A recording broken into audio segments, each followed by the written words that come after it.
This playthrough is rated M for mature. Can you really call it kidnapping when you're kidnapping a full-grown man?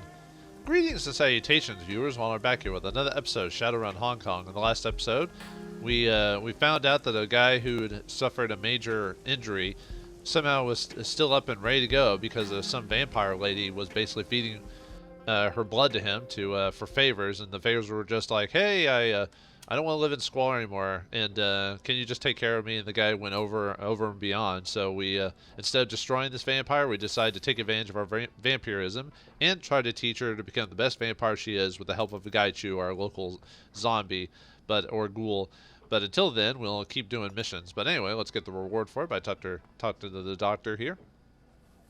Shin Yang is busily puffing away at a foul-smelling cigar, his comlink in one hand.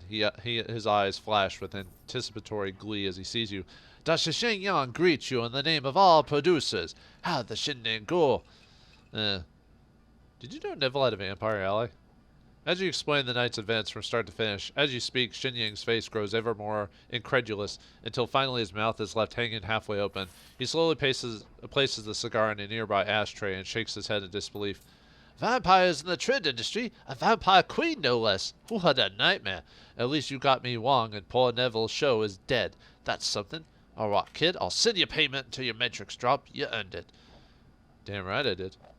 Dr. Shin Yang is about to speak, but his comlink begins to buzz. Irritated, he answers it and switches to speaker mode. Yeah, who is it? What do you want? Hello, Shen Yang. I just wanted to let you know that I've released Penelope Wong from her contract. If you're still interested in her, she's all yours. Also, I hope your business is doing all right. I had heard you had some problems with cash flow. If you need a loan, I'd be happy to help. Dr. Shen Yang eyes the image of Neville Ma with deep suspicion. You don't sound too mad, Nev. What's the catch here, anyway? You must have have the next big thing lined up already. Oh, Doctor, there's no need for it. Do you want to know why I keep winning our little contest and you're always playing catch-up? It's because you think people like Miss Wong actually matter. They don't. Stars are crafted, molded at our talents, yes, but ultimately constructed. With enough time and effort, anyone can be made into a star. It's just a question of manipulating public perception. Maybe so, but I got her now, and your show is dead in the water without the star. What do you think of that, eh? I think that I'm going to do whatever any good soap opera producer would do, write her character out with a tragic death, and bring on someone new. You labor under the misapprehension that viewers have loyalty. They don't. They have only appetite. And there's some truth in that. As long as you chase stars like Wong, you will lose. Don't be afraid to think bigger, Doctor. Reach for the drama, not the dramatists. With that, Neville Ma hangs up on Dr. Shen Yang. For the next 30 seconds, Dr. Shin Yang releases a stream of violently imaginative invectives at his phone. Even Strangler Bao looks taken aback at the ferocity of Shin Yang's anger and the inventiveness of the sexual positions that he describes. Finally, he takes a deep breath and composes himself. That dirty little weasel, insulting my creativity like that, the nerve. Go on, kid, we're done here. Thanks for all your help, and but I gotta get going. I gotta talk to a guy about buying a bunch of snakes. No, you gotta talk to Shen, or whatever. Anyway, the job is done. So now let's head back to the boat so we can talk to our allies. And oh yeah, I also need to level up as well. Almost forgot to do that last episode. Not that I needed it, mind you. It was one of those types of missions. So, all right. Let's get the reward for the job. Claim payment for finding the data for Dr. Shin Yang. You submit the job is finished and wait the response. A few minutes later, a message pops up into the screen. Good work out there, kid. Here's the money I promised you. Alright. Now let's check the BBS and get a reward for claiming the payment for the post data for the Wu Jing stuff. Get 150 stuff. It's not much, but hey. Hey, Wiggles, I was able to cut out the proprietary bits of files we recovered that worked a few new yen, but there were a lot of junk data none of the buyers wanted. I've decided to archive the leftover paperwork, requisition orders, etc. Nothing special, but I figured I'd keep it on hand. Okay. So yeah, she keeps a little bit of the data. But anyway, let's post the other data we had, which is the Repulse Bay construction plans. So let's get the reward for that. And that's it for all that stuff, so we can head on to the next mission. But let's talk to Gaichu and Raptor since we brought them with us, so see what they have to say. Any thoughts about the last round? I can enjoy a social gathering as well as anyone else, but our client and our targets were contemptible people. Radio program, soap operas, intellectually bankrupt. Sanctioning sweet family dramas without an ounce of inventiveness behind them. This pap that these fools produce is a poison for the mind. He takes a drag on a cigarette, blows the smoke in a plume. At least we had the encounter with the vampire to make things interesting. Yeah, sure, true. And we shotgunned her to death and to knock her out. Yeah, that fight's so easy if you know just to go after her. And you can finish it off as quickly if you know what you're doing, so. How do you feel about training a vampire subordinate, Gaichu? What do you think about the last mission? Gaichu shakes his head, running a hand over his scalp. Vampires. Triad producers, fancy parties. This is not the sort of affair I assumed I would be participating in as a Shadowrunner.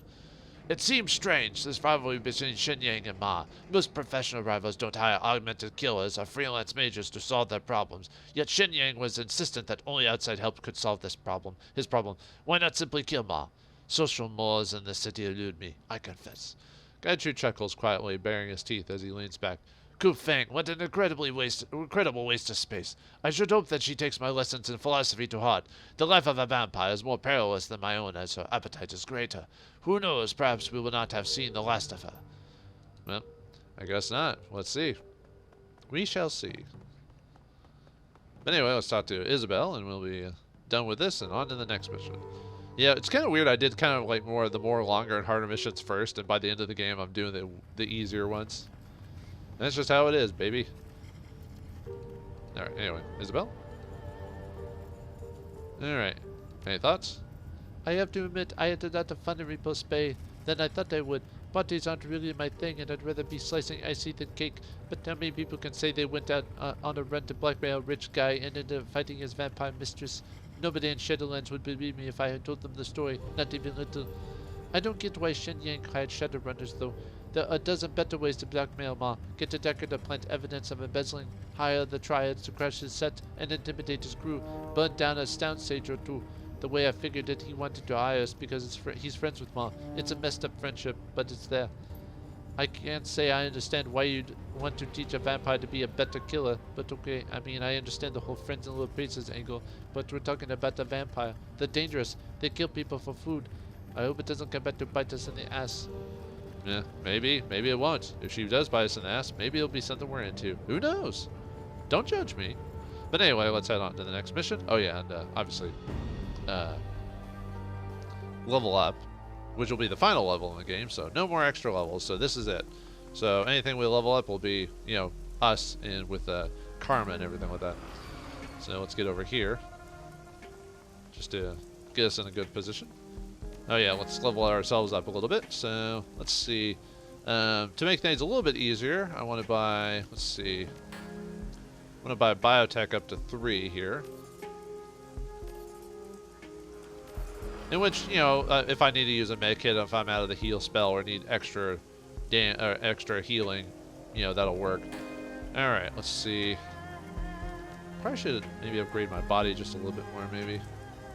I'm probably good for this mission, but, yeah. Okay. And then let's go over the abilities. Let's start at the beginning. Aractor, level 6. He gets body, intelligence, range combat, drone control, and pistol at 1. His final ability is the Predator gives him the Ares heavy laser. Cochet's firearm systems are augmented with an addition of heavy laser mounts. It does 4 HP damage, plus 1 AP damage, and has a 5% accuracy over the standard attack. AP cost 1, cooldown 2, pretty good. And then his Mangler ability is Rip and Tear. What do you play the Doom games? Crochet gains a new ability in the melee systems where his legs latch on and tear armor away from the target. Strips for armor, which is pretty good for the most part, especially if Crochet is going to be getting in the middle of battle. But I prefer his Predator line of attacks. So we're going to do with the heavy laser. I mean, both are good. It just depends on how you want to play Crochet. You know, Raptor be range, and have Crochet be close combat would be a good way to go as well. Anyway, Gaichu level 6 gets body, strength, close combat, thrown weapons, and dodge at +1. His Red Samurai ability is disease. Gaichu, or sorry, I was looking at the wrong thing. His Red Samurai ability is whirlwind. So he gains a katana attack that hits adjacent targets at +2 damage. Cannot do AP damage, so if they're right next to him, he can hit multiple targets, which is nice, since he's going to be in combat anyway. And then finally, Ghoul, which you get the ability to let him regenerate 6 HP per round for 3 rounds, costs 1 AP, so I mean, both are good, but I like the ability to heal just in case I can't get to him in time or something like that. But both would be solid builds. So I'm just gonna keep him with the ghoul build. All right, Duncan gets body, quickness, strength, range combat, close combat, thrown weapons, and dodge at +1. And he gets 2 different abilities. He gets either the magnet arm. Duncan has a magnetic cyber arm installed, allowing him to throw back incoming grenades, which would be pretty cool. The only problem is you have to pretty much like know who's going to have grenades and put Duncan out in the front to purposely take grenades to the face. So that's definitely a very situational ability. His other item for crowd control is a gas grenade. Duncan gains a new consumable item, a gas grenade. The grenade does a minor HP damage, but creates a cloud of choking gas, which does HP damage. So, and it's consumable, which means you only get 1 per mission. So at least with lethal force, he always has a chance to throw grenades. Or sorry, magnet arm gives him the chance to do grenades. So I'll do the magnet arm, just in case. But like I said, you have to remind yourself if you do that to make sure Duncan's in the front too, or easier to target. So Isabel, she gets +1. She gets body, ranged combat, and a body attack at 1, and then quickness and decking at +2. And she gets 2 abilities. Either sabotage is a mini launcher. Her mini launcher now strips an armor off of it, which is nice. And finally, her final espionage ability is pain suppression. If she's jacked in the Matrix, her physical body only it takes 3 less damage. So basically, because in combat, if she's decking, that means she can't interact with combat, but her body's still there, so people can still attack her. I'm gonna go with sabotage though. It's not a barrage, so I mean a mini launcher for the mini launcher thing. So we'll give her that. And finally, Gobbet gets body, quickness, strength, charisma, willpower, range combat, spellcasting, conjuring, spirit summoning 2, dodge, SMG, and spirit control level 6. Woo! She got a lot. And her territorial ability is the haste spell. It augments it. Gobbet formulates a new version of the haste spell that harnesses the latent wild magic of Hong Kong. Channeling haste increases a friendly's AP by 1 for 4 rounds. When cast, Gobbet's accuracy increased by 15 for 4 rounds. Shares a cooldown with the other haste spell. Or you can give her the spiritualist ability, Consume Spirit. She can now consume spirits and imbue herself with their power. Consuming Spirit heals Gobbet for 20 HP over 2 rounds, and her AP is increased by 1 during that time. So both are really good abilities, but I like augmenting the haste ability just to have her aim be a little bit better overall. But spiritualist is really good too. Either one, but I'm gonna go do the augment spell. So all right, and that's it for everyone. So we are done leveling everyone up. So now let's head on to the next section, and let's see if we can kidnap a guy. If you know what I mean. So yeah, we'll travel to Shangri-La to kidnap Rooster Lowe. All right, this is one of the few episodes you don't have to bring a Decker, so you actually don't have to bring Isabel with you if you don't want to. So let's go ahead and bring Duncan, Gobbet, and Ractor with us, and head on to Shangri-La, so we can get ourselves a rooster, not Rooster Cogburn, no, just a man named Rooster. Who calls himself a rooster anyway? Uninvited guest. A tangle of marine decorum, restlessly lights, and ambrosial scents mingle atop a floating quay and to accent the Shangri-La, Aberdeen Harbor's premier dining location. With competitive views of the surrounding bay, the restaurant attracts a steady crowd of tourists and woozing personnel. The primary moneyman for the 289's Shang Tsing, Rooster Lowe, is enjoying a rare meal outside of triad-held territory. Intel says he's set up in one of the restaurant's private dining rooms, but he's not alone. Rooster keeps a personal bodyguard, a notorious orc called the Talon, in addition to his regular security detail. You've seen photos of the Talon's handiwork, bodies so battered it's hard to tell where one bruise ends and the next begins. Your mission, locate Rooster, extract him from Shangri-La, and deliver him to your client alive. Simple, fast, low profile. Of course, even the simplest of runs can go sideways. Alright. Yeah, this will be easy. Easy peasy, lemon squeezy. I would not even consider anything else otherwise. Alright, let's talk to everyone and see. Yeah, we're in the restaurant. Hopefully we're dressed with our Sunday best.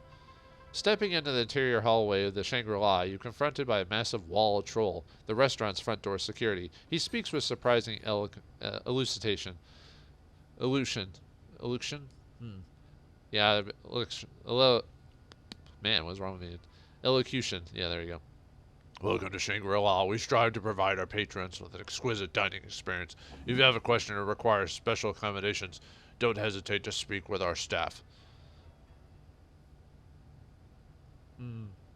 Small crowd. Where are all your diners?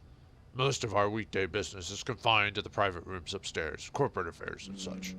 He looks you up and down and frowns. Please keep in mind that any disturbances will be promptly de-escalated by security. We reserve the right to bar service to unruly patrons. Thank you and enjoy your meal. You say that, but I don't see guards working here. Should I put it to the test? The troll ignores your threat, unfazed, his eyes gliding over the faces of newly arrived guests. Believe me, sir, you'll find the consequences of such an outburst most unsavory. Behave yourself, and you'll get to indulge the fine cuisine here at Shangri-La. Good evening. Crab was truly amazing. I just wish I didn't have to wait an hour to get it. Yeah, crab is overrated. I like crab, but it is not worth all the effort to get the meat out of that guy for... But anyway, let's talk to the waitress. A waitress swamped with orders is caught unaware by your approach. Oh, welcome to the Shangri-La, sir. Our hostess will seat you as soon as she gets back. You're welcome to wait in the lounge. This will only take a second. A loud exhalation escapes through her nose, and her eyes dart through the kitchen. She musters an empty smile, nods in false hospitality. Absolutely, sir. What is it you need? How's business? She glances around, impatiently searching for an excuse to end the conversation. As always, we're very busy, but I see a couple of parties preparing to leave, so you won't have to wait long for a table. If you decide to wait in the lounge, please be aware that a group of our preferred Wuxing diners are celebrating inside. We appreciate it if you respect their privacy. Her finger anxiously taps the food orders clutched tightly in her hand. Anything else? I'm looking for someone, Mr. Lowe. He has a reservation here tonight. Sorry, I'm not familiar with that name. If you have Charisma 3, now you can get this information another way. If you don't have Charisma 3, you'll get it from something else, so don't worry about it. But if you have Charisma 3, you can say, I'll bet a hardworking waitress like yourself is good with faces. You certainly remember this man. He travels with a big orc who's got a nasty scar on his cheek. She fiddles with her scratch pad and eyes the plenteous orders scrawled across its top page. After a moment of consideration, she speaks. How do I know the orc? If he's who I'm thinking of, he only comes around a couple times a year. I've never served him, but I've heard he gets real pushy with the other waiters. Pushy? Huh? Why is that? He's allergic to shellfish, I think. We get too many orders. Sometimes mistakes are made. A hint of fear flashes across her face. Oh, I didn't just say that. I can assume your service is second to none. She nervously peeks over her shoulder. Now, come on now. You must have heard where the orc and Mr. Lowe are eating, since you have to make sure allergy-related orders to get to the place right. Or right place. Sir, this is the Shangri-La. We have over 24 private dining rooms in addition to our main dining floor. As I've already said, I serve out here. Your friend could be in any one of the other rooms. Now, excuse me, I need to place these orders. Enjoy your meal. And with that, she wheels around and marches towards the kitchen. Well, let's not bug her anymore. She's already having enough trouble. I believe they're late again. Chinese customers always killing my tips. Yep. Okay, if you want to, you could just wait for the target, and by doing that, it makes certain areas a little bit more difficult, but really not by much.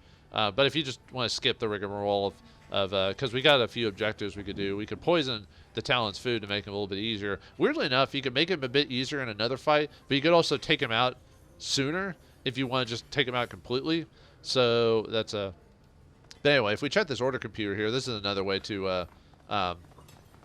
get the information about the shellfish stuff. So, an open program tracking food orders in the respective tables flickers steadily on the computer screen. Aku, sir, from Red Raku, Shangri-La restaurant. Manager's notice. Nothing but your typical wage slaves directors in here. There are a few mentions of curtailing recreational activities in storage rooms on outer decks. One can only infer the meaning of said activities. Farther down, a note in red expressly warns that the special guests on floor 2 should be served by approved waitstaff only, and if the guests' orders are botched again, there will be significant and widespread consequences for all servers involved. Check orders. A list containing dozens of orders pops up. Only a handful are for the upper floor's private dining rooms. One note on a second floor order stands out. Floor 2, private 3, VIP, party 5. Standard seafood buffet 1, wine sampler 3, crab ragoon 6, Shangri-La prawns 2, surf and turf. Note, no prawns. Avoid cross-contamination with shellfish. Diner is allergic. Server's notes. Inside this file is a series of notes on guests and the restaurant's operations. You scroll through today's notes. Several servers have written about the concerns regarding tonight's lack of security, and a couple are frustrated with the curious guests wandering up to the second floor's private dining rooms. The rest is useless information. And enter new order.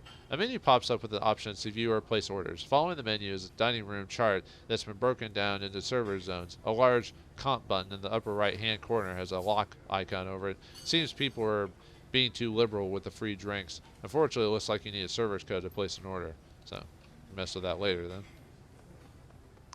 Alright, we got a...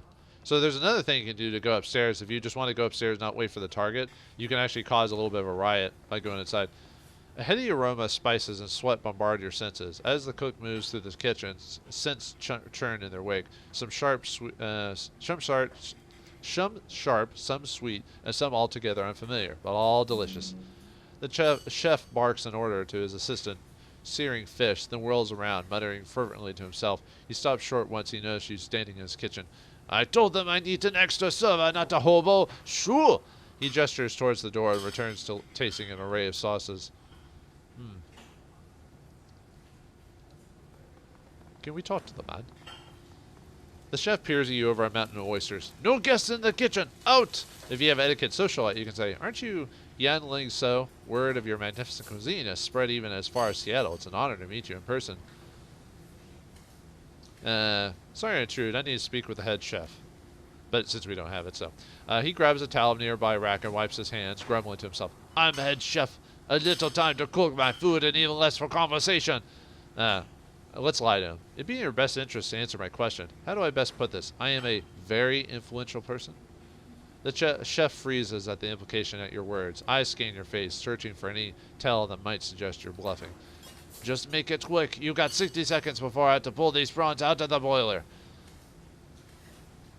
I'm looking for someone in the restaurant. Mr. Lowe. He's likely in one of the private dining rooms. Do you have any idea how many orders I prepare? Frustrated, he makes an exaggerated shrug. I don't know where they go. I cook them, place them on this counter, and they disappear. Only time I care about who ordered this is if the dish is sent back with a complaint. This bodyguard's man is an orc, big nasty thing with a scar on his face, probably not the most well-mannered of diners. That's a polite way to put it. Gave 2 of my cooks broken ribs and a matching set of black eyes last time he stormed my kitchen. He waves his hand. Yes, I know that orc. Got a shellfish allergy. He's overly keen on outing us about as though this wasn't the top seafood restaurant in the 6th world. Yeah, why would you go to a seafood restaurant if you don't like shellfish? Yeah, there's other things outside of shellfish you could eat, but it's like, why even risk the possibility of that happening? Right, so what would it take for him to wind up with a few shrimp in his meal tonight? What? He barks at your suggestion. After a moment's recovery, he looks straight at you, nostrils flared. You can't possibly be saying what I think you are. You want me to poison a diner? You're deranged. I'm calling security. Now, if you have etiquette corporate, you can say, haven't you noticed the lack of guards tonight? I've no doubt Wu Jing's aware I'm here. It's as if they want a certain someone out of the way. Are you going to disappoint them? Or you could bribe them. With 250, you don't have any of the skills. At this point in the game, you probably have plenty of money, so you could probably afford it. But if you have Biotech 3, you can say, let's listen with your meager servings. Listen, with your meager serving sizes, isn't it possible for him to eat enough to become seriously ill? Because if you don't have these options and you don't want to bribe him, you won't be able to get it. So you'll have to either create a distraction or just wait for the situation to fix itself. So, but since I have Biotech 3, I can just say that. The chef nervously wrings his towel between his hands, stares at the sumptuous plates of food, waiting to be eaten. A glance over his shoulder, a shake of his head, and he smiles. A small, right thing. You know, I never appreciated our cuisine, our art. I think a special thanks is in order. See yourself out, won't you? All right. And he'll do the job for us, so. All right, let's take a look at the rest. Now, if I wanted to, I could just wait for the target, but there's another thing we can do, so. All right, let's talk to this guy, see if he has anything to say. A guard steps forward and raises his hand. Sorry, sir, this area's off limits. Why is that? This is Wu Jing employee patio, reserved for Wu Jing customers and their guests. General public's not admitted. Why don't you head back to your table? There's ample seating in the main dining room. Well, if I ask nicely, will you let me through then? Corner of the guard's mouth cracks into a weak smile. Sorry, but not even the mighty please and thank you will help you here. So yeah, we're not going to be able to get past, and you can't just straight up kill him, so. But let's talk to this man over here, Tenry. A well-dressed man sits atop a bar, elbows propped atop the counter. His face is hard, eyes blank. He swirls the contents of his half-empty glass as in a stupor. Between the swollen eyes and whiskey double, it isn't hard to guess his mood. As you approach, he rubs his temples and graces you with a lazy sideways glance, mumbles under his breath, "Yeah, no, I could dig myself any deeper." Rough day? Huh? He looks at you again through dull, bloodshot eyes, but his gaze drifts elsewhere before returning to his drink. Lost 2 contracts, missed the third, late for a meeting, published shamed by my coworker. All during the 9 to 5. New record as far as I can tell. He takes a long pull from his glass, exhales. At least I got that going for me. How'd you lose your tracks? Wish I knew. One of them was almost a done deal, but for some reason the client suddenly changed their tune and the contract slipped away before I could officially close it. The other 2 contracts were for ongoing clients, people I'd worked with for years. But someone forgot about the annual renewal date, and a more diligent coworker picked them up. I got no credit for the long-term partnership with those clients. If anything, I now look worse for losing them, even though I brought them into the Wuxing in the first place. He leans back and lets out a weary groan. His breath reeks of alcohol. Sounds like too many coincidences to me. Think someone's working against you? You kidding me? Everyone's there at each other's throat in this business. He downs the rest of his drink, signals to the bartender. In a single moment, the bartender leans over and refills the glass. Fair. I'm serious, Henry. He mumbles into his drink. So am I. Think about it. Anyone at work been extra hard-pressed or unusually lucky? He considers it. He considers this. The newcomer, David. Henry nods his head towards a group at the end of the bar, an elf at its center. Him. He came out of nowhere and has become a rock star with upper management. He's been making connections dealing with a Wuxing veteran like me. I think you found your culprit. You're telling me. You want to know what I think? He leans toward you, glassy eyes look through you to you know where. The scent of booze wafts off him. I think he's got family connections, people in high places, and he's been using them to his advantage. He backs off and shrugs, rocking precariously in his chair. I don't know, it's just a thought. You might be onto something. Henry grunts and stares into his glass. No, it's just wishful thinking. Well, I'm going to find out. Yeah, let's talk to the elf here, or David. Like I said, you could ignore this if you already did the whole shellfish thing, but well, I mean, you can still do the shellfish thing. It's just poisoning him and then doing whatever allows you to get upstairs without doing this. David is all smiles. He just finished a joke to the uproarious laughter of his party. Hello, friend. Just trying to get in on this joviality. You're welcome to join us for the next round. His words bleed into each other. This isn't his first drink. Ashley just came over to ask you about that man drinking alone. Says he knows you.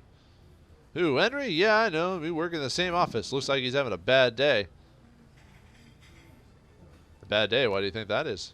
There's a natural ebb and flow within the business world. He tilts his glass from side to side. The liquid inside flows back and forth, almost, but never quite spilling over the edge. Sometimes you're up, sometimes you're down. I had an up day. Truly sorry to hear that Henry is down.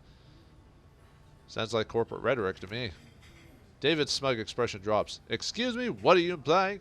Your coworker over there lost 2 contracts today and is about to lose a third. Opposite of your situation on the very same day, too. Sounds mighty suspicious. Did Henry tell you I stole his contracts? That's illegal, you realize? He makes a disgusted sound, rolls his eyes. He's just angry that he didn't have the wits or motivation to keep those clients under his payroll. His words drip with condensation. Why, he sure did. Said you've been sabotaging him left and right. Or right or left. You're in for a second lashing today, says off-screen. David's jawline goes rigid. That delusional louse, I'll make sure he never slanders my hard work again. With a clatter, he slams his drink onto the counter and heads straight for Henry. Henry and David stand inches from one another, both men wearing their fiercest expressions that they can muster. Their hatred is almost palpable. How their confrontation will play out is unclear, but one thing is certain. You have a great seat. Spits flies from David's mouth as words layer through the room. You little worm, can't keep it at work, so you try to save face by spreading baseless rumors about me? Pathetic. Henry looks surprised, but the moment is quickly lost under the fiery glare he shoots David. I have no idea what you're talking about, but I do know you've been acquiring my clientele unfairly. I'll tell you all who will listen just what kind of man you are, a thieving shit stain. I'm going to make you eat those words, but I'll be damned if the Shangri-La bans me for thrashing a worthless glitch like you on their property, so we'll do this outside. I'll be waiting. Yep, and they run off to And you can create a diversion outside the restaurant. However, let's go ahead and take a seat so we can just let this go since we're doing the whole shellfish thing. So.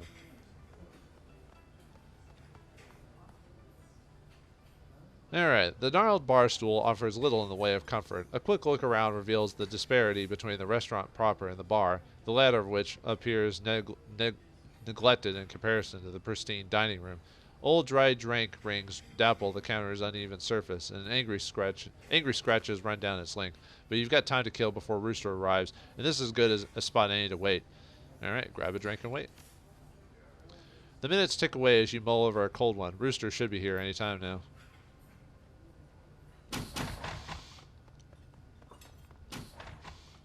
An alarmed waiter in a tussled uniform stumbles into the kitchen. Chef, we have a problem! A big problem! Get the drama cook, mate. We're working here. You gotta fight it.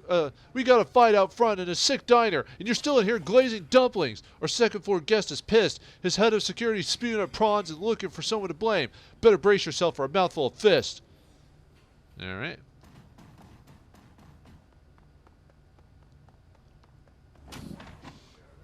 A howl and several thumps catch the cooking staff's attention. Apprehensive glances are tossed around the kitchen, their fear abruptly confirmed as a huge orc bursts into the room. The jagged scar on the orc's cheek matches your clientele's description of the Talon, or would be if the Talon's face were in a lumpy, swollen, seeping mess. The Talon's face flushes in anger, or perhaps as a side effect of his allergy. He raises a knobby finger to the room. What's wrong with the place? His swollen lips split more saliva than sound. Excuse me, sir, you're holding the kitchen up. If you have any questions or concerns, speak to our host up front. He sent rounds on the chef, shoulders raised in disbelief. I've got a concern, right? A concern regarding the shithouse you call restaurant.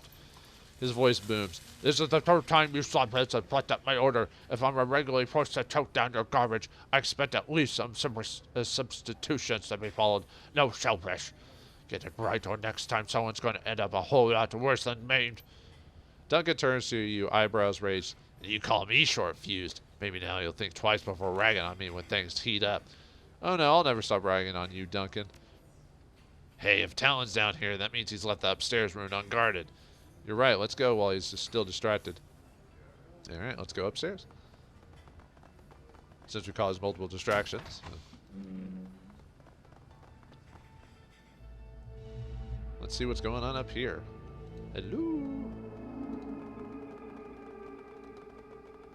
Service entrance, huh? Well, anyway, let's go through the door here.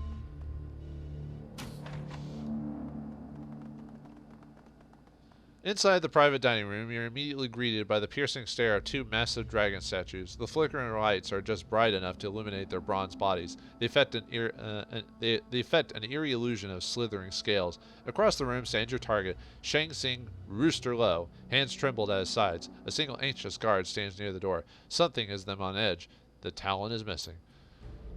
Sweat drips down Rooster's gaunt face. His eyes dart back and forth across the room, trying to seize you up, assessing the situation. Without support, he appears nothing more than a trapped rooster who, without his talons, is defenseless. In an effort to invoke a sense of authority, he raises his voice. Who are you? What do you want? I've come to deliver you to my client, Mr. Lowe. Don't worry, they specified that you're not to be harmed. Joe, where's the Talon? Where's the rest of my security? A second passes while his eyes scour the room, looking for someone, anyone to come to his aid. Never you mind. Just get this street tramp out of here. Yes, sir. No Talon? No backup? All alone? You must really like your boss. He glances at Rooster. No, not exactly, no. He begins to slowly back towards the door. In fact, you could have him. Good boy. Yeah, you could also fight him too, and it's really easy because, 1 on 4. Or, sorry, 5, so... Hey, buddy. No, wait, spare my life, I beg you, please. Drops a spit splatter from his mouth, his desperation obvious. Jesus, shut up. Listen, killer, we may have Rooster, but these stiffs were probably just a handful of his guards. We could have more downstairs. We can't leave the same way we came in. If we're going to get out of here in one piece, we need to find a new exit route. Fast. I'm betting this chicken guy knows one. So how about it? Where's the door you used to discreetly make your way in here? Rooster's teeth are clattering inside his head. His frame shakes uncontrollably. The realization that he's at your mercy, with no one left to defend him, is setting in. Tell me where the back door is, and I'll let you keep your teeth. Rooster stammers incoherently for a moment, but his words soon catch up with him. It's just outside this room, to the right, but it's locked. Yeah, but you have the key, don't you? He blinks, confused, his shocked mind slowly processing your implication. Yes, I do. He reaches into his coat pocket and withdraws a small key. I'll take that. Alright, time to get this guy out of here, and yeah, he'll follow us. Alright, before we head on downstairs, let's check the rest of the rooms. Yeah, make sure not to have him killed, because otherwise it is possible for him to die. So, I mean, you can still finish your mission, but you obviously, it doesn't turn out well. A monolithic, extravagant aquarium dominates the restaurant's lounge. Awakened sea anemones open and close along the tank's rocky bottom, unfurling to reveal a rich, riotous explosion of color. It's like a natural fireworks display. In the upper reaches of the tank, multicolored fish of all shapes and descriptions circle and swarm. Schools of tiny prawns dart in and out of the rocks as skate-like things the size of koi glide through the water above them. Something like a lionfish made of bronze beats its frilly tail, causing shifts of light to refract through the water. Some of the animals in this tank must be exceedingly rare and expensive. If you have, you can grab a fish, or you can walk away, or if you have academic etiquette, you could take an exotic fish. All right, fishy, you're coming with me. Good thinking. She eyes the largest, shiniest fish in the tank. I don't know what you are, but I do know you got a date with a bowl of noodles when you get back home. It's worth more alive, Gobbet. When we sell it, I'll buy you a mackerel. You pop open a feeding port on the side of the tank with a deft hand. Oh, by the way, you get $2.50 for it. If you don't have academic, you do grab a fish, but it's like 50 new yen or something like that. Almost not worth it. But yeah, if you have academic, you get more money out of it. Anyway, you pop open a feeding port on the side of the tank. With a deft hand, you grab a large spotted fish and plop it into a hydration bladder that you had in a dispenser on the side of the tank. The fish stares at you, bumping its head against the shimmering plastic. Secure in its bladder, it should live until you can find a buyer after the run. But we automatically get the money because that's one of those things that just happens off screen. But yeah, you can still get 50 if you just grab a fish. And yeah, Gobbet obviously has a reaction because, you use Rooster service key copy to open the door. But yeah, if you have Gobbet, she has an extra dial. I don't know if anyone else has any dialogue. Certain characters will have certain responses to certain situations more than others. Like sometimes they just won't have anything, you know what I mean? So, anyway. Your comlink clicks. A burst of static, then the sound clears to reveal a soft voice. Wiggles, is this your channel? No. This was a courtesy question. I always triple check my information. I know it's you. And who are you? Name's Paylon. I'm your gateway driver. We have details to discuss, but let's keep it brief. Time's ticking. Another burst of static, and Paylon continues. I'm at the loading dock across the bridge from the restaurant's main entrance. Big old schooner. Can't miss me. But neither will the HKPF, who I've just learned are on their way here in response to a security call. Well, this ought to be fun. One last thing. I may be the driver, but this ain't my rig. Door's locked and I don't know the code. You may have to break in. Good luck and get moving. A click and your comlink fills with static. Paylon is gone. Well then. Anyway, let's head on over there. Uh-oh. A pair of triad gangsters block your path. Chang Sing Rooster Low. Or sorry, I don't know why I said his name. You know what? Man, help me! The words start pouring out of Rooster's mouth so quickly that they blur together. You free me! Get away from here! I guarantee you'll be rewarded! Nuians, favors, powers, whatever you want! The two guards exchange a look, then turn back to Rooster, smiling. Actually, we're liking the position we're in now. You're begging at our feet. The idea that maybe once you're gone, we can move up the chain. You know, Rocco, here's plenty qualified to take your seat. In fact, we might as well make sure you don't make it out of here alive. Rooster looks up at them in irate. His fury frizzles upon spotting the thugs various and ample gutlery. No, well, why can't I can make you rich,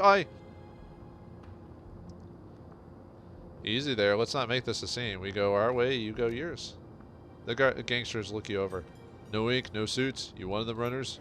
Shit, a runner. Don't let him take off with Rooster. He reaches for his weapon. Get him! Nah, you can try it.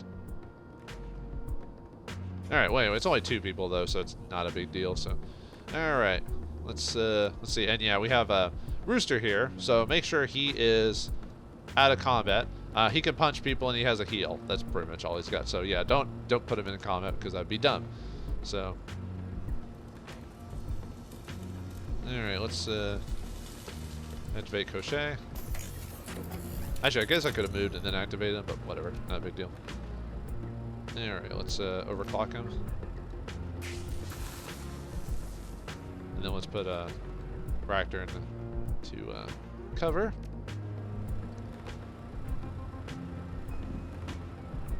Move over here. See if I. Well, all right, that didn't work. So let's do the shotgun mount then. Now it's hoping to get him to stand up. Let's see. All right. Yeah, I'll try one more time. Yeah, not doing lucky on that one. All right. Let's see. Let's cast haste on Duncan.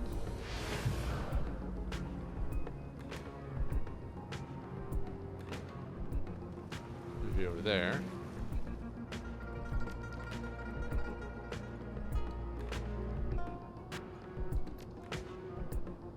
Let's get you over. Oh, come on. All right, fine, whatever.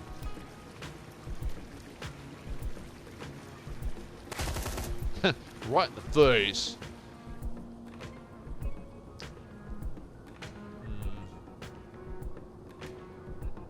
Maybe better just to move over there so I can hit him with the fireball if I can. And just wait your turn. Should have been able to finish him off in one go, but no one. Ow.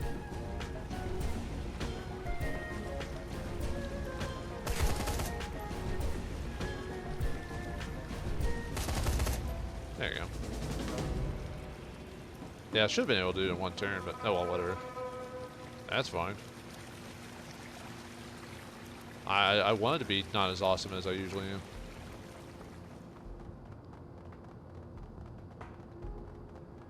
Yeah. Hey, Jackpoint over here. Oh, there's a Matrix Junction right over here. We can't, can't do anything with it, so. Yeah, we don't have it. We don't need it, by the way. This is why you don't need it, because there's no major event that requires you to. There's no like pay data or something like that. So I forgot what actually. It's been a while since I've taken Isabel on this run. I forgot what you can actually do with. I think it allows you to, if you have it, you can save yourself a bit of time with this door situation, which I'll show you here in a second. Before you looms a formidable cast iron door. It's locked. Your means of escape just behind it. You notice a keypad mounted on the wall, but you have no key code. A quick scan reveals a potential weak spot in the door's hinges. You have a feeling you can get through, but it's going to take a while. So if you have a strength of 6, you can do this yourself. If you have, no matter what companion you have, you can always have them do something. So if you have Duncan, he can smack it around. Gobbet can assess the keypad, and Raptor can investigate the door. And what this does is it takes them out of the next combat for 4 turns, and they can't do anything, so you're down 1 person.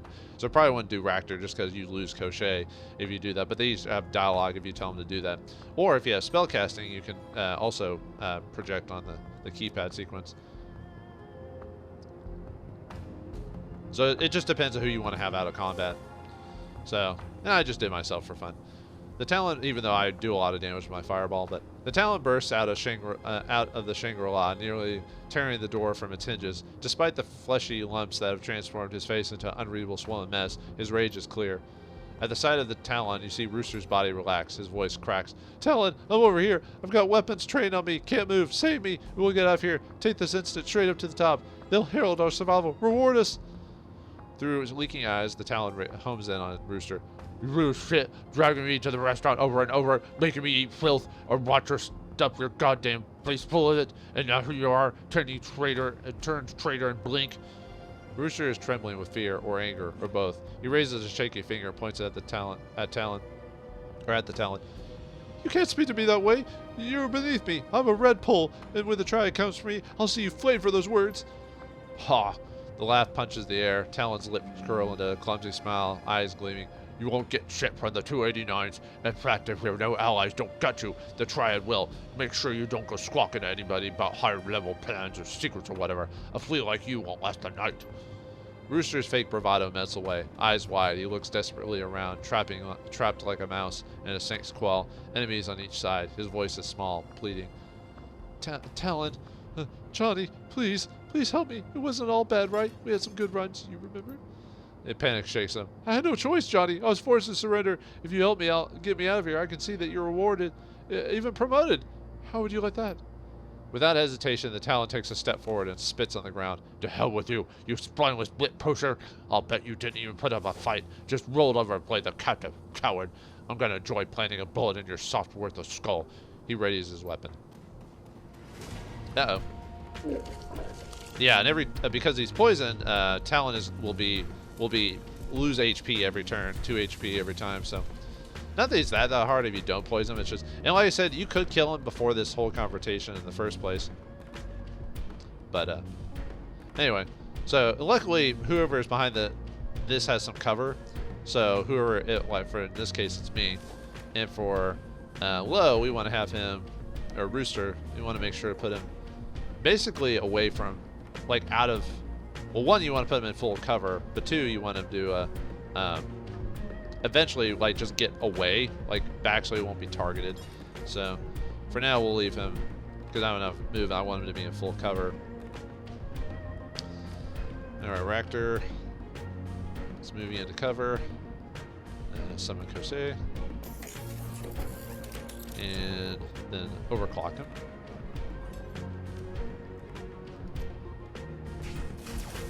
Alright, and then for let's see, Gambit, let's have you haste Duncan. And then let's take advantage of his magnet arm. We want to have him basically move right up on our friend here, like near the center. Not directly in front, but like really close to where people can interact with him. So I guess right there will be my best bet. So, because we basically wanted to be in the line of fire for a lot of people. So, all right. Anyway, we got a tread sniper here. We got a triad enforcer. We got an enforcer, and Johnny the Talon himself. And as you can see, he's got wounded. He's got the food poisoning, so he loses the AP and 2 HP every turn when you do that. So, all right, nice. Let's see, Gambit. We can have her next turn have her summon a spirit. Could she?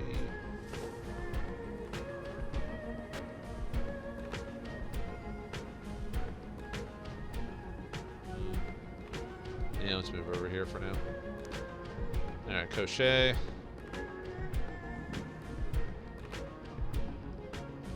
I'll move you just a bit far away from him, so that way they go after. Although it might be better to put you right next to him. Let's see. Nice. Alright. Let's try to hit this guy with a laser. Oh, that's pretty low to hit. Nice. Alright, one more go. No, you're knocked out, so alright. Yeah, we'll leave you there.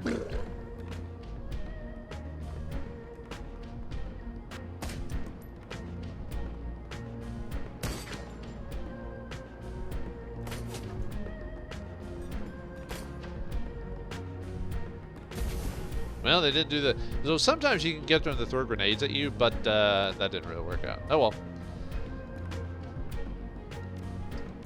Alright, let's see. Let's get you farther away. Gambit, let's have you summon a spirit.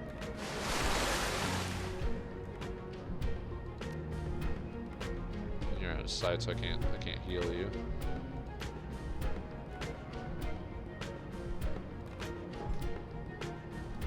Cast aim on you just to.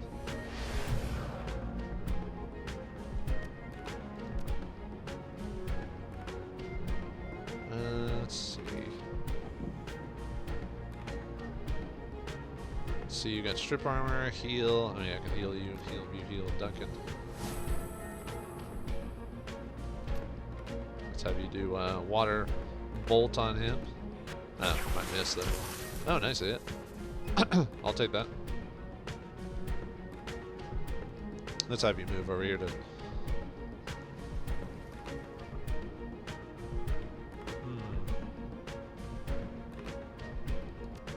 And just try to finish you off while we're here, so...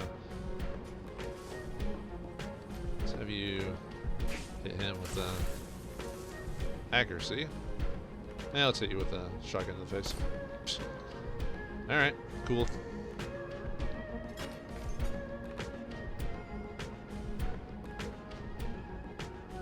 Yeah, I'm just trying to think. I want to do this.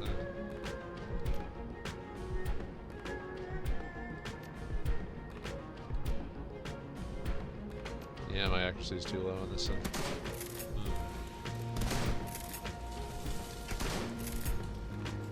Yeah, didn't really do good on that. There we go. And we get 2 karma for taking him out.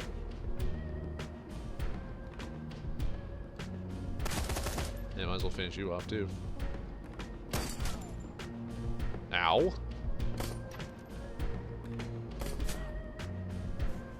Man, alright. Ah, he got hit, period. Dang it. Oh, that sucks, actually. I might just redo this, actually. I don't want to actually have to do the... I want to actually do the whole... No, it's possible to get hit, but for whatever reason, they decided to target him instead. I don't know why. So... Alright, well, I'll do that off screen. Just to show me finishing him off, because, yeah, that was kind of bull crap, actually. Well, the whole idea for this fight was to run into the center and let these guys bombard me with grenades, but for whatever reason, they decided not to do that, so... It's worked before, but I don't know why this time it decided not to, so... Oh, whoops. Didn't mean to move you up there. Alright. Cool. Now let's punch him while we're here. Why not? Man, just not really doing too well today when it comes to that. Anyway.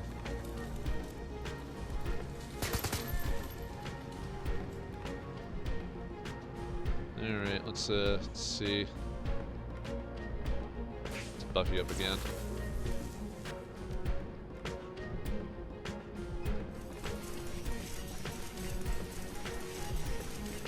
These last little guys are gonna be some trouble.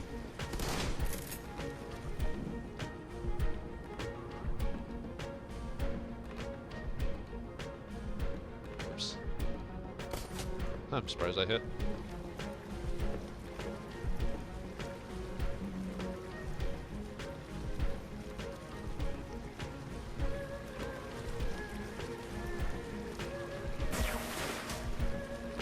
Now we'll hit you with some those abilities.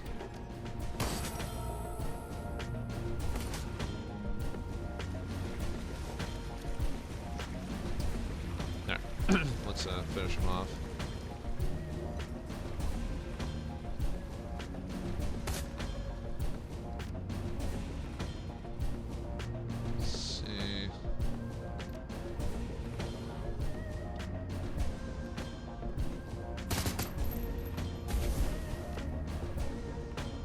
Shake over there.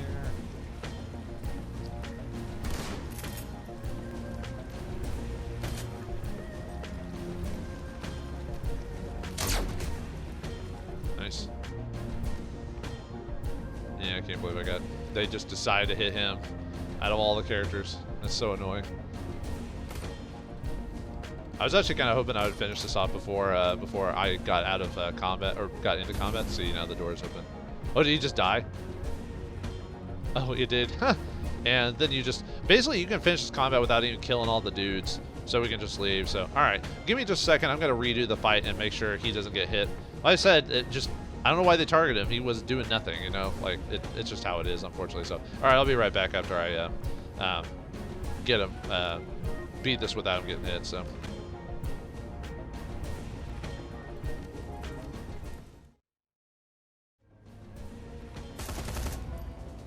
Alright, there we go. And we're able to do it without a guy getting hit. I just kept him behind here, so I should have done it in the first place. Although I got really close during the battle where the big orc lady, which I killed earlier in the recording, I killed her first because she could be the most dangerous one if she targets the back group because she almost hit him. But the idea was to have her go after Duncan, but I guess I couldn't get it to work. Usually if you put him in the middle, they go after him, but oh well, whatever. Not a big deal. But yeah, if you finish everyone off properly, it just ends the fight. So, alright. Anyway, let's escape. Oh. Do you have anything to say before we head out? No, wait, spare my life, I beg you, please! Drops his spit splatter from his mouth, his desperation obvious. Things could have been worse, Rooster. My client could have wanted you dead. Be thankful. Listen, killer, we may have Rooster, but these stiffs were probably... Oh, this is just a... Wait, oh, it's... Oh, okay, this is weird. Huh. Okay. That was weird. It did some dialogue from a previous section for some reason. That was weird. Okay, anyway, let's get out of here. That was odd. I was like, what? Wait, what was with this dialogue? So, anyway, the boat sways languidly atop the water. Insulated walls stifle outside noises as if the chaos just beyond the door are belonging to another world. Its interior is cramped, made smaller by maritime equipment protruding from the walls. The scent of sea and moldering wood dominates your senses, ripened from years of perfunctory cleaning. Finally, a safe place to rest. Rooster flinches at your approach. When he speaks, he tries to sound confident, but his voice cracks. The 289s are going to jam you up for this. No one's going to cry over you. Worst you'll get is dead. Worst, we'll get a finger waggle. But so long as that hand is also holding our union, we're in a good position. Can you see the same? He flashes Rooster a smile. Things are not looking good for you, Mr. Lowe. Best you stop running that mouth of yours. Surprised I got a Raptor comment from this. I guess I could have played this game a bit more to where choose the character that has the most responses.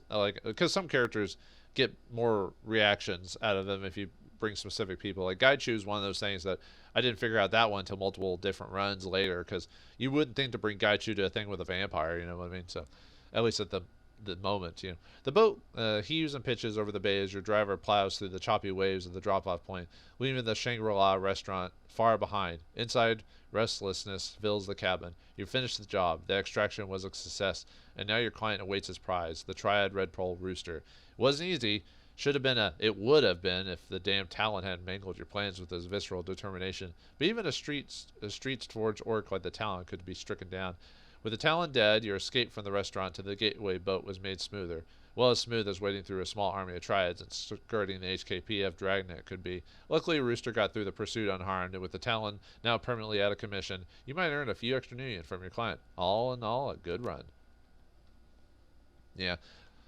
Should have saved it right before we did the door, because it's one of those things where, anyway, gets a 6 karma for that, but it's one of those things where I thought I had it pretty good in the bad, but one of those random things could happen where he might got hit by something, so, oh well, that's just how it is. But anyway, with that guy, with the rooster caught, we now can get paid for it, but that means no more jobs to do. All we have to do is go to our next destination. So can we fight the Sandman and make our way to Dreamland? We'll find out next time in the next episode of Shadowrun Hong Kong. Thanks for watching, hope you enjoyed, and I'll see you next time.